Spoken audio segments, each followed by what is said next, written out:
This channel does not promote any violence, harmful, or illegal activities. All content provided by this channel is meant for an educational and information purpose only.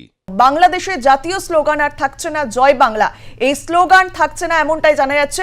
আমরা দেখেছি একেবারে অনেক দিন আগে থেকেই চিন্ময় কৃষ্ণ প্রভুকে গ্রেপ্তারের পর থেকে উত্তপ্ত হয়ে উঠছে বাংলাদেশ এবং এদেশেও কিন্তু তার প্রতিবাদ চলে। এবার জয় বাংলা স্লোগানেও কোপ, আর বাংলাদেশে জাতীয় স্লোগান থাকছে না জয় বাংলায়। ইউনূস সরকারের আর্জি মেনে হাইকোর্টের 2020 সালের নির্দেশে স্থগিতাদেশ দিল বাংলাদেশের সুপ্রিম কোর্ট।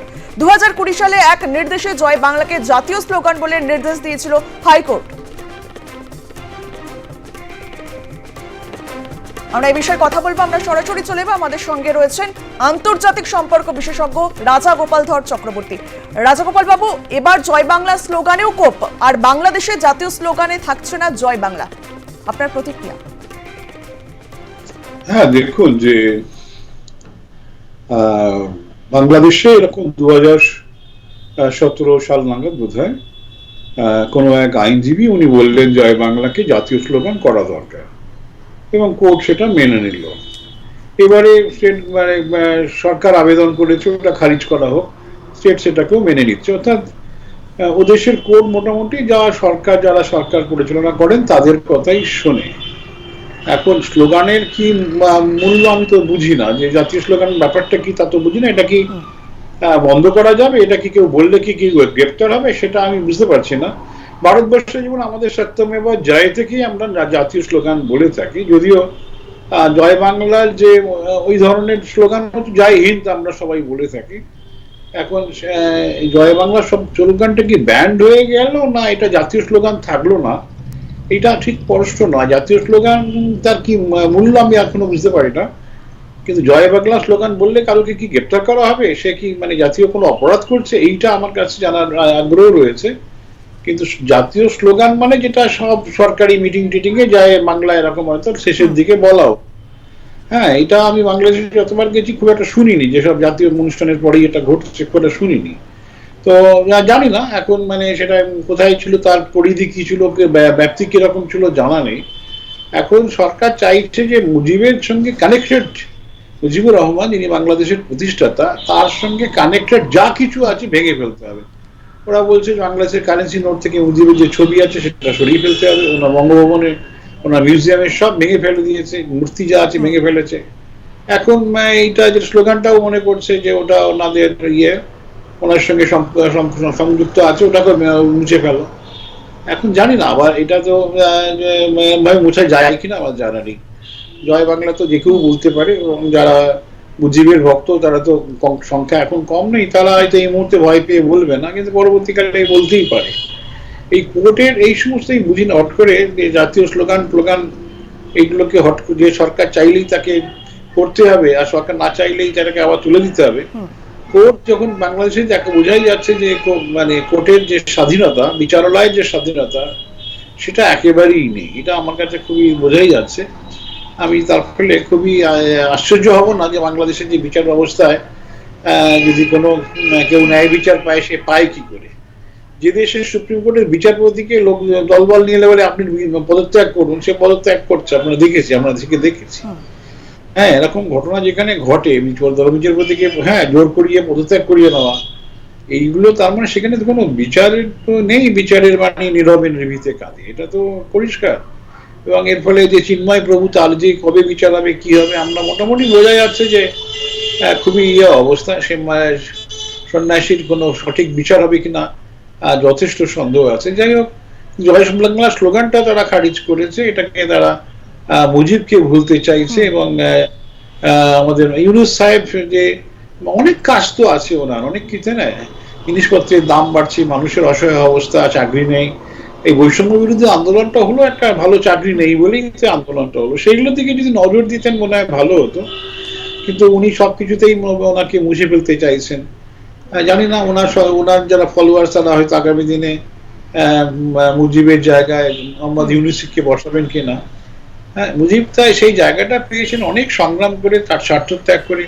মোহাম্মদ ইউনূস তো সেটা সেভাবে পাননি। উনি গ্রামীণ ব্যাংকে নিঃসন্দেহে মহিলাদের ক্ষমতায়নের চেষ্টা করেছেন, কিছুটা সফল হয়েছেন।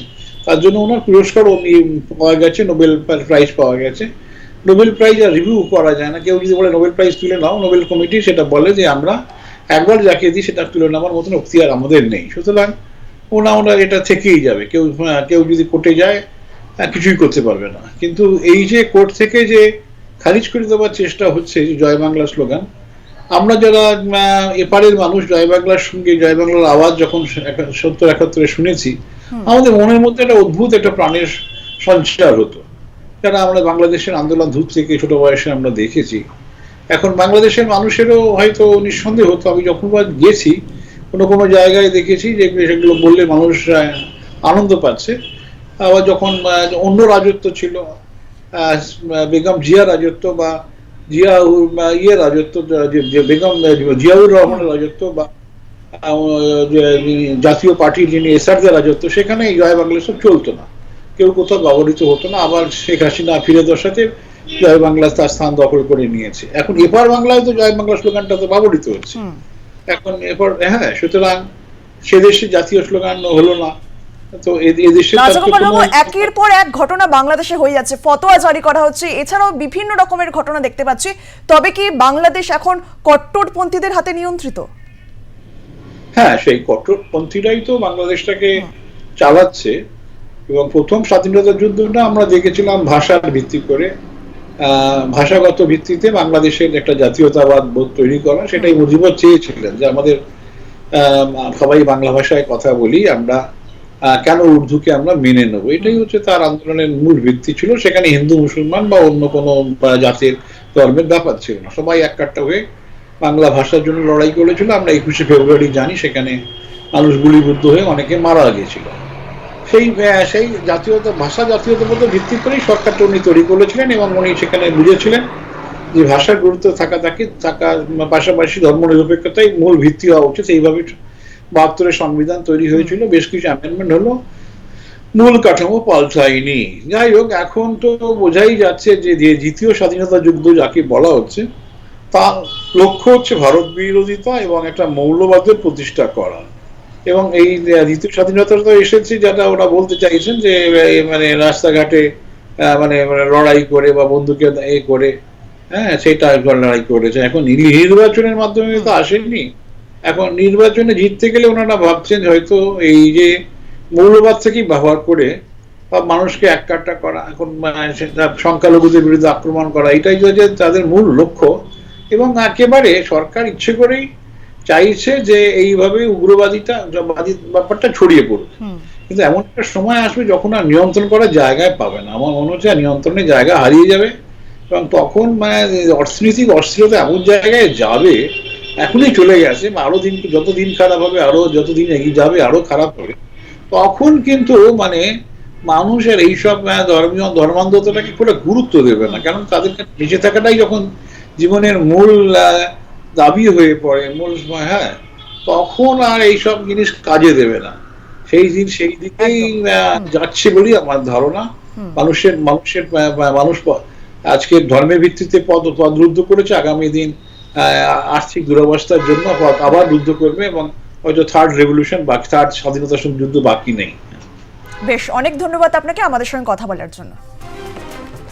বাংলাদেশের বঙ্গবন্ধু মুজিবুর রহমানের জয় বাংলা স্লোগান খারিজ, ইউনূস সরকারের আবেদনে সাড়া দিয়ে 2020 সালে হাইকোর্টের দেওয়া নির্দেশের উপর স্থগিতাদেশ দিল সুপ্রিম কোর্ট। এবার জয় বাংলা স্লোগানেও কোপ, আর বাংলাদেশের জাতীয় স্লোগান থাকছে না জয় বাংলা। ইউনূস সরকারের আর্জি মেনে হাইকোর্টে 2020 সালের নির্দেশে স্থগিতাদেশ দিল বাংলাদেশের সুপ্রিম কোর্ট। 2020 সালে এক নির্দেশে জয় বাংলাকে জাতীয় স্লোগান বলে নির্দেশ দিয়েছিল হাইকোর্ট।